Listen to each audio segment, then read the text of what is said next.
ఈరోజు సిద్దిపేట జిల్లాలోని మద్దూరు మండలంలోని లద్నూరు ఆరోగ్య కేంద్రాన్ని సిపిఎం మద్దూరు మండల కమిటీ ఆధ్వర్యంలో సందర్శించడం జరిగింది.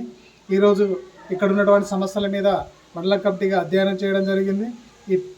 ఈ ప్రభుత్వ ఆరోగ్య కేంద్రంలో మురుగునీరు చేరి మురుగునీరుతోటి దోమలు ఈగలు వచ్చి తర్వాత చుట్టూ గడ్డి పెరిగి పాములు తేళ్ళు వస్తున్నటువంటి పరిస్థితి ఉంది.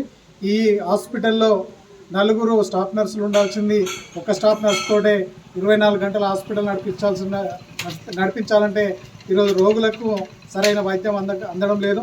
2 డాక్టర్లు, 4 ఫార్మసిస్టులు, తర్వాత 2 వాచ్మెన్స్ కూడా అటెండర్లు ఉండాల్సింది పూర్తి స్థాయిలో ఈరోజు స్టాఫ్ లేనటువంటిది ఉంది. అదేవిధంగా పక్కన ఉన్నటువంటి స్టాఫ్ ఉండడం కోసం నిర్మించినటువంటి రూమ్లు ఏవైతే ఉన్నాయో అవి పాడైపోయినటువంటిది ఉంది, రేకులన్నీ కూలిపోయినటువంటిది ఉంది. వాటిని వెంటనే మరమ్మతు చేయాలని చెప్పేసి మేము కోరుతా ఉన్నాం. అదేవిధంగా ఈ పిహెచ్సిలో సంబంధించినటువంటి బీపీ ట్యాబ్లెట్లు, షుగర్ ట్యాబ్లెట్లు, ఇది తక్కువ డోసు ట్యాబ్లెట్ ఇస్తున్నటువంటి పరిస్థితి ఉంది.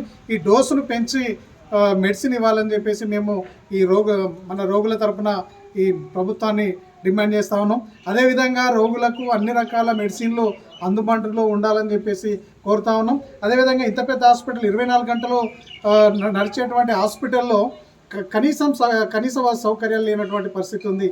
ఇందులో కనీసం తాగునీరు లేనటువంటిది ఉంది. అదేవిధంగా కరెంటు, విద్యుత్తు ప్రతిసారి 1-2 గంటలు పోతున్నటువంటి పరిస్థితి ఉంది. విలువైనటువంటి వ్యాక్సిన్లు స్టోరేజ్ చేసుకోవడం కోసం ఫ్రిడ్జ్లలో స్టోరేజ్ చేయాల్సి ఉంటుంది.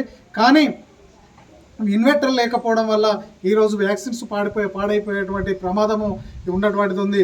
అందుకోసం ప్రభుత్వం వెంటనే స్పందించి హాస్పిటళ్లకు మంచినీళ్ళు, తాగునీరు ఇవ్వాలని, అదేవిధంగా నైట్ వాచ్మెన్స్ను అలర్ట్ చేయాలని, స్వీపర్లను పెట్టాలని, అదేవిధంగా ఖాళీగా ఉన్నటువంటి స్టాఫ్ నర్స్ పోస్టులను, వాచ్మెన్ పోస్టులను వెంటనే భర్తీ చేయాలని చెప్పేసి, అదేవిధంగా చుట్టూ ఉన్నటువంటి ఇందులో హాస్పిటల్లో వాటర్ చేరి పూర్తిగా బురదమయమైనటువంటిది ఉంది.